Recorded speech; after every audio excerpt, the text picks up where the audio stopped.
She told me to wait by the kitchen. That's where I watched my own son get married. Through a gap in the swinging door, hidden behind a tray of shrimp cocktail, every woman has a breaking point. But not every woman breaks. Some of us just stop being invisible. This isn't a story about revenge. It's about remembering who you were before they forgot you. If stories like this find you, stay a little longer. Tap subscribe and be part of the stories that remind us we're still here. I had covered every expense. The venue, the flowers, the chairs, even the band. Yet when the music began, when people raised their glasses and laughed, I wasn't invited to the celebration, just tucked away like clutter. I smiled politely, pretended it didn't sting, and when the night ended, I made one phone call that changed everything. There was no place card for me, no warm greeting, no special chair. Just a folding seat shoved near the kitchen wall, a paper napkin tossed carelessly on top. That was my spot, right between a pile of dirty dishes and a service cart that squeaked like it was mocking me. I stood there for a moment, unsure if I should laugh or cry. The air was thick with the smell of marinara and overheated ovens. My back burned from the heat, but the chill in my chest hurt more. I glanced down at my dress. Dusty rose chiffon, delicate, hand-sewn. I'd spent hours getting ready, convincing myself this day would hold joy for me too. But no one mentioned the change in seating. No one even looked my way when I arrived. Not even Luke.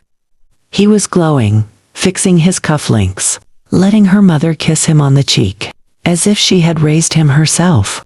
She didn't know the nights I stayed up through his fevers, the bills I juggled to afford his braces, the sacrifices that built that smile she was so proud to photograph. I gripped my small beige handbag, the one he'd given me years ago, back when I was still mama. My hands shook slightly, a tremor that felt like a scream trapped inside. A young caterer cleared his throat. Ma'am, they asked that you wait back here. The bride didn't want any mismatched visuals in the photos. I stared at him, too tired to respond. He scurried off, and I sat down. The chair groaned. The floor beneath was sticky with spilled gravy. I looked at my manicured hands, at the cold chicken breast they'd left for me, and I stayed silent. Because sometimes pain doesn't need words to make itself heard. She didn't have to say it out loud. Just a gesture toward the kitchen, and that's where I stayed. From that corner, through a gap in the swinging door, I watched my son get married. I had paid for everything. Every flower, every chair, every shining fork on those tables. And yet, when the music began, I wasn't part of the picture. I sat quietly, smiling like I belonged there, while my heart folded in on itself. Because it was his day. Because I told myself, don't ruin this for him. Don't be that mother. Because I still believed money meant gratitude. Because I still believed love meant inclusion. I pulled out the wedding program they'd handed me at the church. Cream paper, gold cursive, elegant. And my name was nowhere. Her father walked her down the aisle. Her mother gave the first toast. And I was just the wallet that made their dream come true. The ghost by the kitchen door. The woman who didn't fit the aesthetic. The door swung again. A flash of gold light. A glimpse of the chandelier. The sound of their laughter. And then Luke, my son, spinning his new wife under that soft, glowing haze. He didn't look at me, not once. I pressed my napkin to my lips, pretending to fix a stain that wasn't there. My eyes burned, and I told myself it was the kitchen steam, the onions. Not heartbreak, but it was, God, it was. Something inside me cracked, quietly, like a thin fracture in glass. Invisible, until everything finally shatters. I stared at the peeling paint on the wall behind a fire extinguisher. That ugly patch became my anchor. If I looked anywhere else, I might cry in front of strangers. So I breathed. Once, twice. The chicken on my plate turned cold. I didn't touch it. When dessert came, I didn't taste that either. White and gold, her colors, her perfect vision. And then, I made the call. No long explanations. Just 3 quiet cancellations. The brunch flowers. The second payment for the band. The open bar that was meant to last till midnight. My voice didn't tremble. It was calm, certain. And when I hung up, I didn't feel guilt. I didn't feel shame. I felt something sharper, cleaner. Power? For the first time in years, I felt in control of something. The door swung open again. Another flash of light, more laughter. Let them toast without me. I had my own plans now. That night, I didn't sleep. Not a second. I lay in the hotel bed, still in my dress, watching the ceiling fan spin like it might drop and crush me. A part of me almost wished it would. The scent of the kitchen still clung to my hair. Grease and roses, humiliation and perfume, all mixed together. My shoes were off by then. My feet throbbed. They had all night, but I'd kept them on through everything, because I wanted to look presentable, even from the sidelines. The clock said 3 a.m. The room was too still. My phone buzzed again. Sophie, my niece. I didn't answer. I already knew what they'd say. What happened? Everyone's panicking. I didn't care. Instead, I opened the wedding budget file on my tablet. Every receipt, every upgrade, every ridiculous elevated detail, all tracked by me. That word, elevated. Sophie used it like a blade wrapped in silk. Helen, we just want something a little more elevated. That's how the hand-lettered invitations happened. The barn with chandelier. The vintage whiskey barrels. The 5-tier cake. Every time she said elevated, I pulled out my card. Not Luke's, not her parents', mine, because I wanted my son to have what I never could give him before. I scrolled through the charges, line by line. Then I froze. 2 recent transactions. Ones I hadn't made. A bar tab. A rehearsal dinner upgrade. The same restaurant where they sat me in the back near the kitchen. Again, my stomach tightened. I double-checked the card. It was mine. And then I saw the Venmo note. A payment from Sophie to one of her bridesmaids. His mom's covering everything. Might as well go big. #wedding vibes. I didn't cry. Not this time. There were no tears left to give. Just that heavy, hollow silence that comes when your soul has stopped trying to protest. It wasn't anger anymore. Just the quiet knowledge of how easily love can be spent. I turned on the lamp. The light was harsh, merciless. In the mirror, I barely recognized myself. Mascara smudged beneath my eyes, hair flattened, lips pressed into a hard, thin line. I looked like a woman who had aged 10 years in one night, and then, something shifted. I smoothed my hair back, washed my face, sat at the desk, opened my email. 3 new drafts. 1 to the florist. Please cancel Sunday delivery. The remaining balance will not be paid. 1 to the band. Your second payment is void. The event has concluded. And 1 to myself. A blank message with no subject line. Just my name in the to field.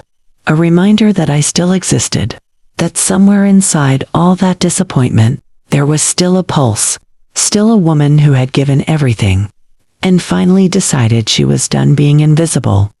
Metal trays clattered. Voices rose over the hum of the kitchen.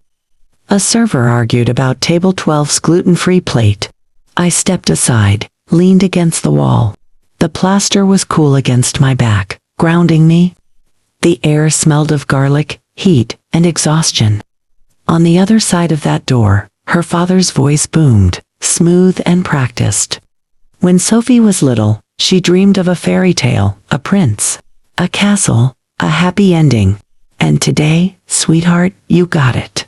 Applause followed. Laughter. Another perfect moment. My chest tightened. That man had never once been there for Luke. Never saw me scrub vomit from the floor at 3 a.m. Never drove him to tournaments in the snow.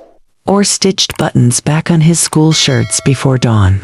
But tonight, he was rewriting the story. And I'd been edited out. I looked at my hands, blotchy, trembling. The air vent above me hissed cold against my skin. Then came her mother's turn. Voice sweet as syrup, dripping with performance. We're just so blessed to be surrounded by love today. And to welcome Luke into our family. He's like a second son to us already. Cheers again. Like a second son. Not a single mention of me.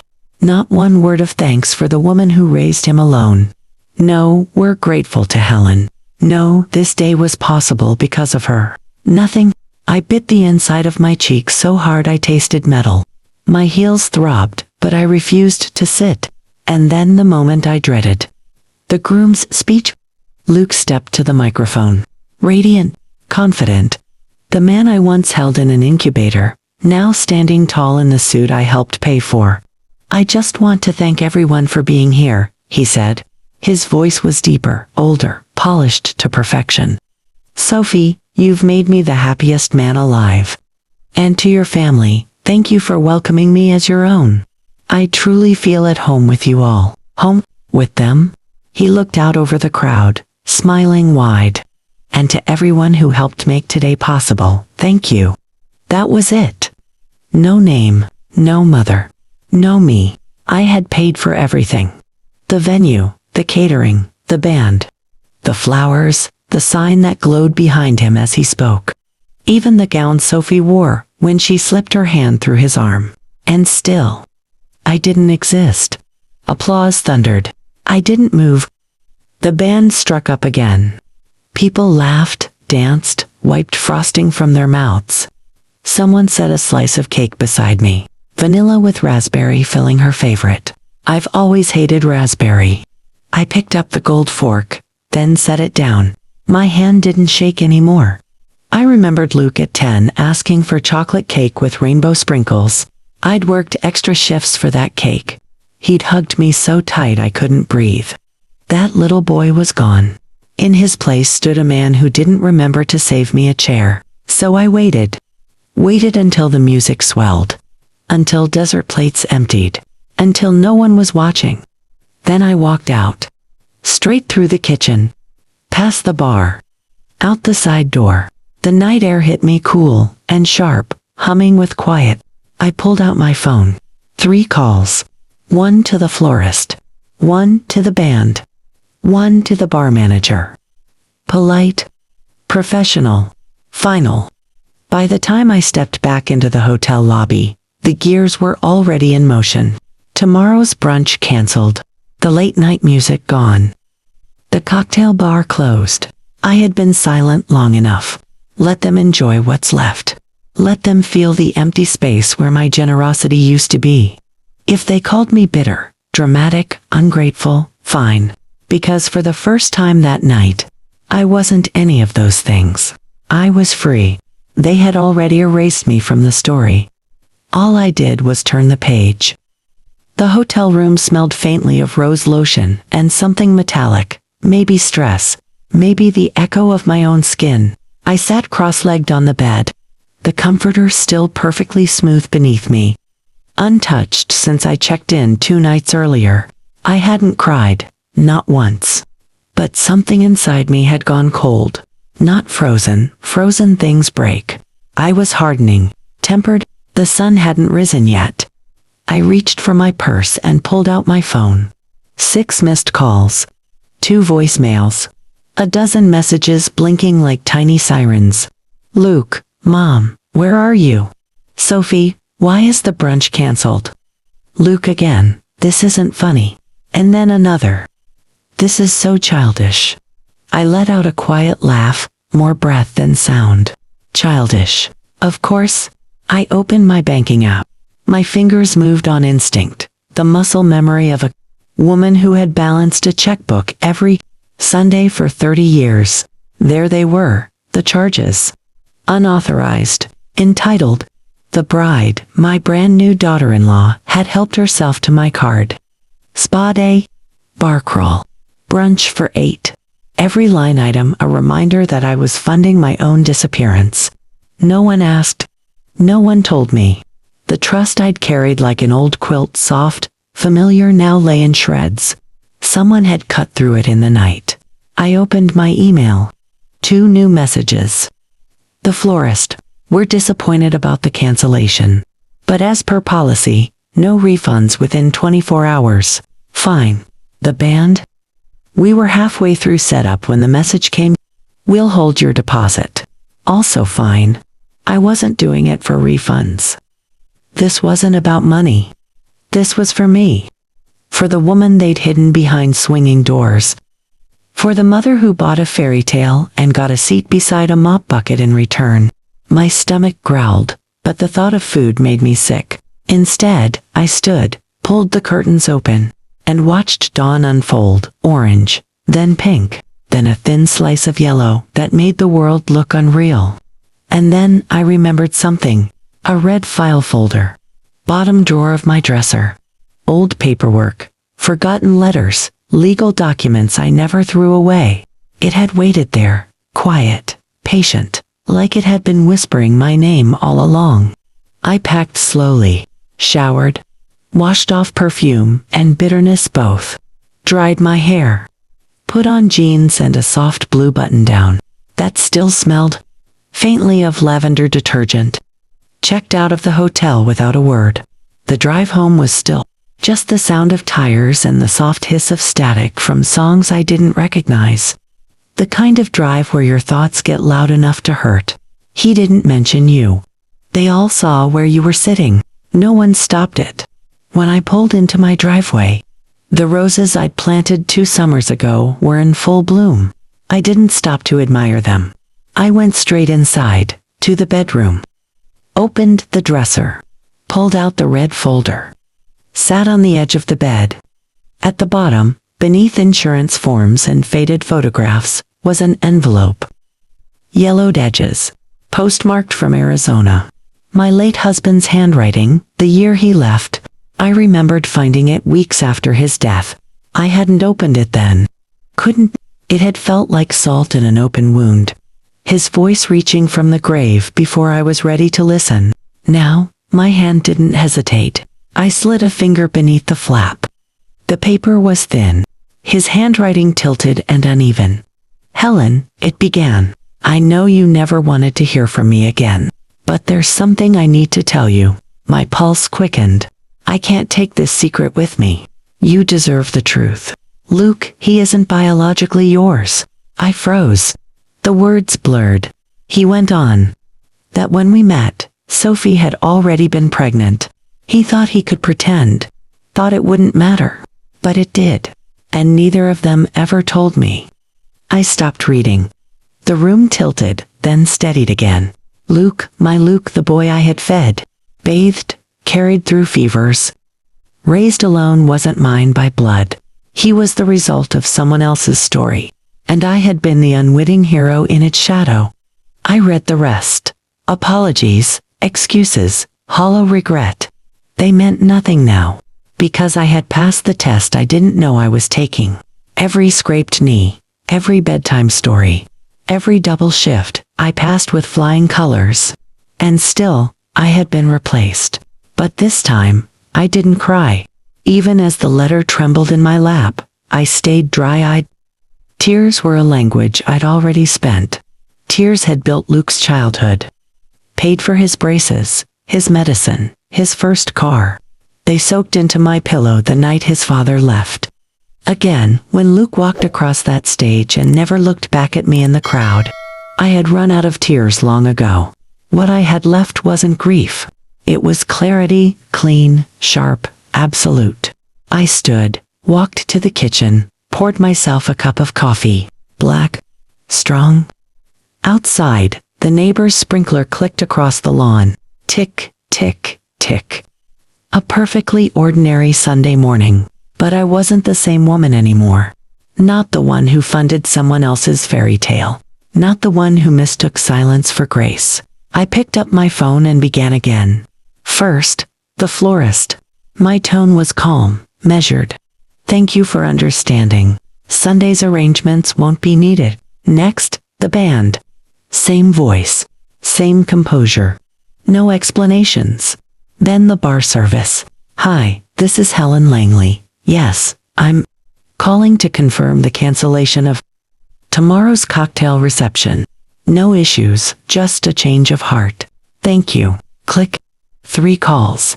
3 clean cuts. I could have stopped there, but I knew what was coming. I turned my phone off. Waited 5 minutes. Turned it back on. 38 unread messages. 3 voicemails. Luke again. Mom, what's happening? The band didn't show. Sophie's mother is furious. Please call me. And one more. Sophie herself. Her tone sharp, brittle. People are asking questions. Helen, what did you do? I didn't answer. I just sipped my coffee. Watched the sunlight stretch across the kitchen tiles. And finally, quietly, smiled. Helen, seriously. Is this because you were upset about the seating? That's just petty. We had a vision. Don't ruin this. Petty? The word hit like a slap, sharp and echoing. Petty, as if I'd imagined the humiliation. As if I'd mistaken exclusion for accident. And yet, when I closed my eyes, all I saw was her face, that smirk across the reception hall, the quiet confidence of someone who knew exactly what she'd done and never thought I'd fight back.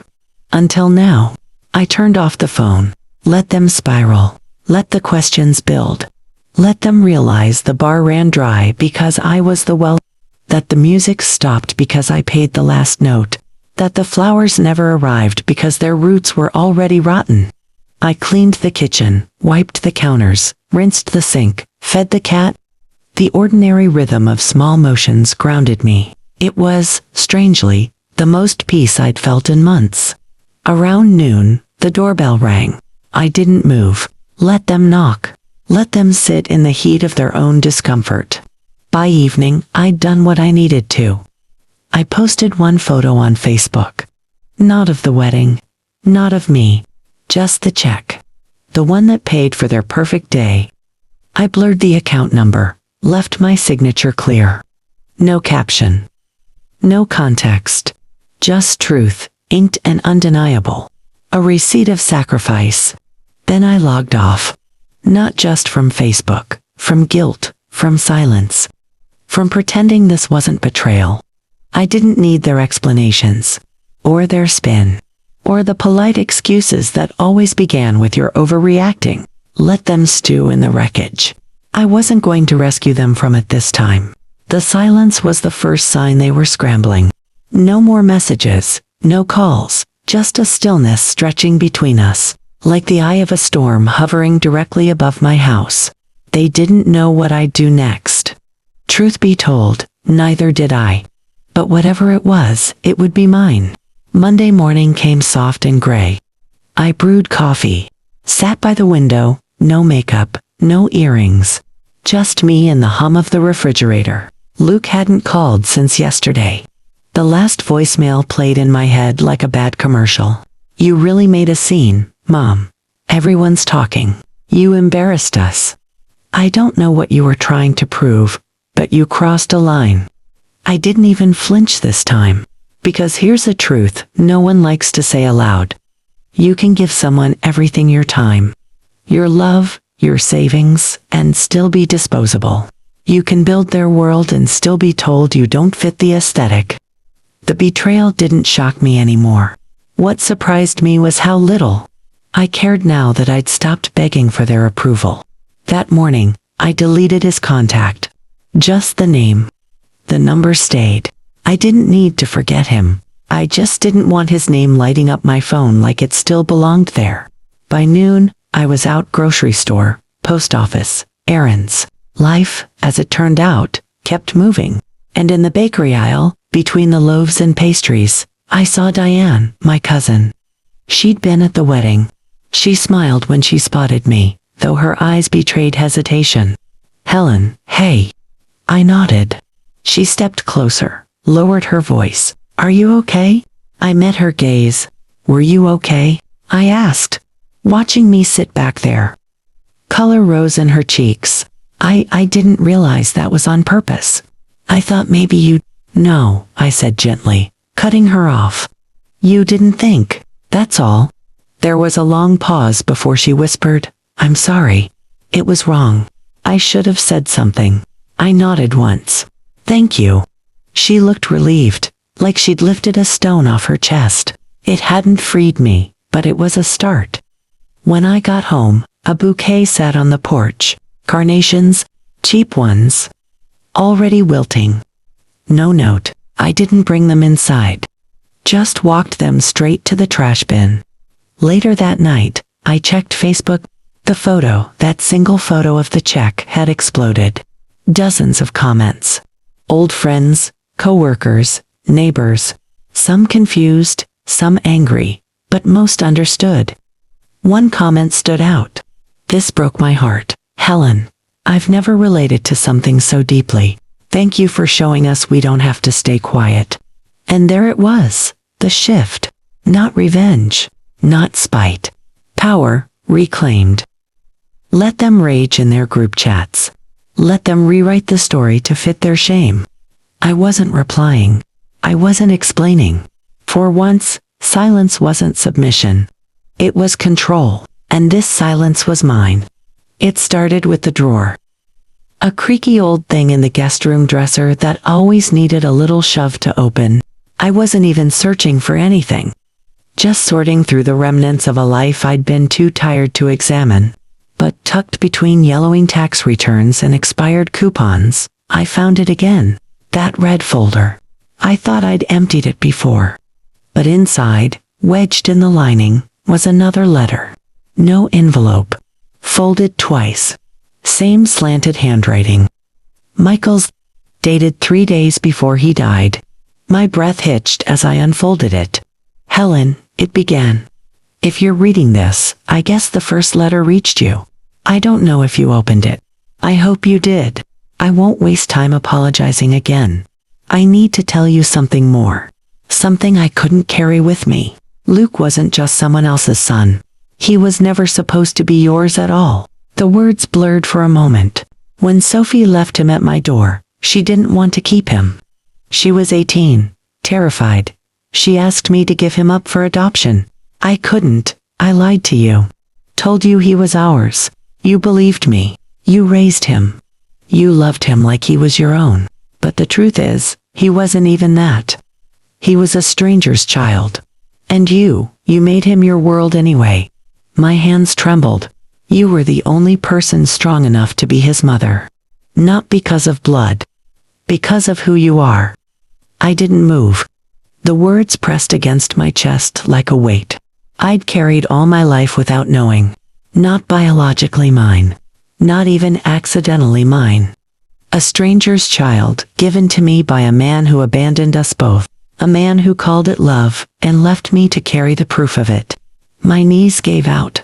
I sat on the bed, the letter trembling in my hands. Images flooded in Luke's first laugh, his first fever. His little hand clutching mine on the first day of school. The volcano science project that wouldn't erupt. His first heartbreak. His first car. His laugh when the college acceptance email came through. Every single moment, mine. Not because I birthed him. Because I stayed. And yet, I realized, he never really saw me. Not as I was. He loved what I gave. Not who I was. If he had, he never would have let her put me behind that kitchen door. He never would have watched me disappear and called it a vision. I smoothed the letter out on the bedspread. It didn't feel like betrayal anymore. It felt like release. For 62 years, I'd lived as fragments of other people's needs. Wife, mother, provider, ghost. But now, I saw it clearly. I had carried more power than I ever knew. Because I had loved someone completely who never belonged to me, and I never stopped. That kind of love doesn't make you weak. It makes you forged. I left the letter open on the kitchen table, didn't hide it, didn't protect it. Let it sit there, honest and visible, like truth finally set free. I walked through the house, seeing everything differently, the beige walls, the old photos, the dented doorframe where he'd crashed his bike. A museum of sacrifices. Every object whispered, "You gave, and you gave, and you forgot yourself." And suddenly, I realized, I didn't even know what my favorite cereal was, or the last book I'd read for pleasure, or the last time I'd bought something just for me. I poured a glass of water and sat on the couch. The silence had changed. It didn't feel lonely anymore. It felt honest. My phone buzzed on the table. A long message this time. A different tone. "I don't know what happened. Sophie said she didn't mean to hurt you. I'm sorry if you felt excluded." If I felt still about his comfort, still circling the truth without touching it, I didn't reply. I just looked around my quiet house, took a deep breath, and for the first time in my life, I felt free. Instead of replying to his message, I picked up the remote and turned on the TV. The hum of a cooking show filled the silence. Calm, steady, almost kind. My eyes drifted back to the letter on the table. He wasn't mine. Not biologically, not legally. But, for most of my life, I had been his, until he made it clear that I no longer belonged in the family he was building. The ache inside me wasn't for him anymore. It was for the woman I had abandoned. Somewhere along the way, the one who stayed up through storms and fevers, who made birthdays out of nothing, who wrapped gifts in perfect bows, and forgot what she wanted for herself. I had been his background music. Constant, reliable, unnoticed, but no more. That evening, I took every framed photo of us off the wall. Not out of anger, not out of spite. Because it was time. Time to stop living in a shrine, to a version of motherhood that required me to disappear. I wrapped each photo carefully in old towels, boxed them neatly, and wrote on the side, "Memories, not obligations." Then, I made dinner. For me, a recipe I'd seen once on a travel show. Lemon, butter, pasta, with roasted cherry tomatoes and garlic. No chicken nuggets. No side of mac and cheese. Just what I wanted. I lit a candle while I ate, played soft jazz, set the table for one. It wasn't lonely. It was peaceful. The sound of reclaiming something I hadn't realized I'd lost, myself. That night, I started writing an invitation list. No glitter pens. No fancy fonts. Just a yellow notepad. And a pen that scratched softly as I wrote. Names came easily. June, my friend from the ER, who always snuck coffee into my locker. Mr. Henderson, my neighbor, who snowblowed my driveway before I could get out there. Tess, from the bookstore, who always asked how I was, and actually waited for an answer. Nurse Lee, who stayed late on her birthday to cover my shift. No blood ties. No obligations. Just people who made me feel seen. That was the new theme. People who saw me. It wasn't a wedding, wasn't a holiday, just a dinner. At my table, in my home, no folding chairs, no kitchen doors. Over the next few days, I prepared, not to impress anyone, but because I wanted to. For the first time in years, I wasn't preparing something for someone else's story. I went to the market myself. Fresh basil, garlic, heirloom tomatoes, not a single frozen appetizer in sight. I even bought a new tablecloth, blue with sunflowers. It reminded me of who I used to be, before all the stacked up around my life like bricks. The morning of the dinner, I played music while I cooked. Van Morrison, Stevie Nicks, Nora Jones. My house smelled like garlic, olive oil, and lemon zest. It smelled like warmth, like effort, like home. The first guest arrived just before 6, June, with a bottle of red wine, and that smile that always meant trouble. "You look amazing, Maggie," she said. And I did.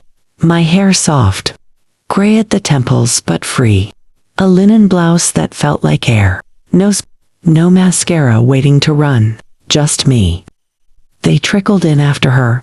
6 guests in total. Laughter at the door. Hugs that lingered. Wine poured freely.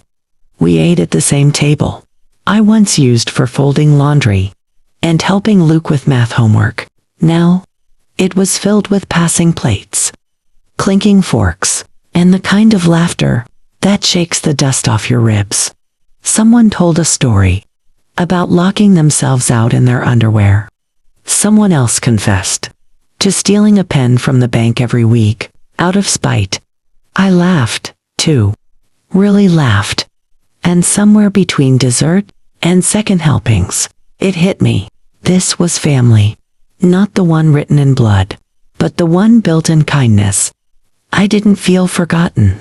I didn't feel managed. I didn't feel small. I felt present. Later, under the string lights on the porch, June raised her glass. To Helen, she said, for being the kind of woman who reminds us it's never too late to take your seat at the head of your own table. We clinked glasses, and I laughed softly. To finally being seen, I said. The knock came the next day. Just after noon. Not loud, not urgent, steady. Like he knew I was home, and wasn't leaving without a word. Through the frosted glass, I saw the outline of his shoulders. Luke. A week since the wedding. 7 days of silence. I opened the door slowly. He looked the same, but not really. The suit was gone. The glow, too. He wore a wrinkled t-shirt. Dark circles under his eyes. Hi, Mom. I didn't say it back. Just stepped aside. He hesitated, then walked in. The house was quiet. Sunlight pouring across the floor. He noticed the empty spaces on the mantel. Where are the pictures? He asked. I ignored the question. Sit, I said. Calm/steady. He did. For a long moment, neither of us spoke. Then, he sighed. I didn't come here to fight. I don't understand what happened. 1 minute everything was fine. And the next, you're canceling things, posting checks on Facebook. That stung. Not because it was cruel, but because it was so predictable. He didn't ask how I felt. He didn't say sorry. He wanted an explanation. I stood, went to the closet, and came back with a box. Set it down between us. What's this? He asked. Receipts, I said. Every one of them. The venue deposits. The caterer. The extra dance floor you wanted. He didn't touch them. Just stared. Then, I placed the letter beside it. His father's handwriting. Slanted and familiar.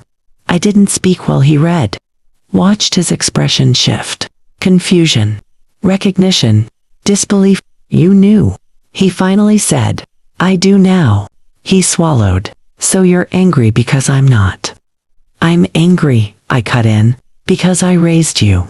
I gave you everything I had. And when the moment came to honor that, you stayed silent. He looked down. You let them push me into the kitchen, I said. You watched them humiliate me. And you said nothing. He opened his mouth. Sophie said. She said it was just for the photos. For the look. I didn't think. I laughed once. A sound with no humor. Exactly, I said. You didn't think. I picked up an empty frame from the mantel. This used to hold a photo of your kindergarten graduation. You ran off the stage, straight into my arms. I placed it face down. I'm done holding on. 2 versions of you. That no longer exist. He flinched. Mom. No, I said quietly. I'm not your backdrop anymore. Not your bank. Not your afterthought. He nodded slowly. I'm sorry, he whispered. Too little, too late. I closed the box, handed it to him. These are yours now. Every receipt. Every reminder of what you overlooked. He hesitated, then took it. At the door, he looked back. You always said I was your whole world. You were, I said. And now I'm finally mine. Then I closed the door. The house filled with laughter again. Real laughter. The kind that starts deep in your chest and works its way up to your eyes. The smell of garlic and rosemary lingered in the air. The table was set again. Blue and sunflower yellow cloth, mismatched plates. Cloth napkins folded like little fans. My guests were in the living room. Glasses raised, stories flowing freely. And me, I was standing in the kitchen, barefoot, smiling, not waiting to be called in, not hidden behind a door, not forgotten. I was the host. I was seen. When I brought out the last dish, someone clapped. Chef Helen strikes again. June laughed. We said, we ate. We lived toward the end. June raised her glass again. To choosing yourself, she said. To knowing when to stop giving. Two people who only know how to take. Everyone raised their glass. And I stood up. My hands didn't shake. My voice didn't tremble. To the mothers who stayed quiet too long, I said. To the women who built the house. And were still told to sit in the kitchen. This is for us. May we never sit down again. Unless it's at the head of our own table. Glasses clinked. Laughter rose. And I sat. Not behind anyone. Not beneath anyone. But in my place. My chair. My table. Luke never called again. I didn't need him to. The people who mattered were already here. The next morning, I woke to birdsong and sunlight pouring through the window. No tightness in my chest. No ache, just peace. I made coffee, sat on the porch, and watched the roses bloom wild and bright. I wasn't someone's backdrop anymore. I was the main character in my own story. And finally, that was enough. Thanks for listening. Tell me what part of this story stayed with you. Have you ever felt invisible like Helen? What helped you find your voice again? If this story reminded you of someone, tag them or share this moment.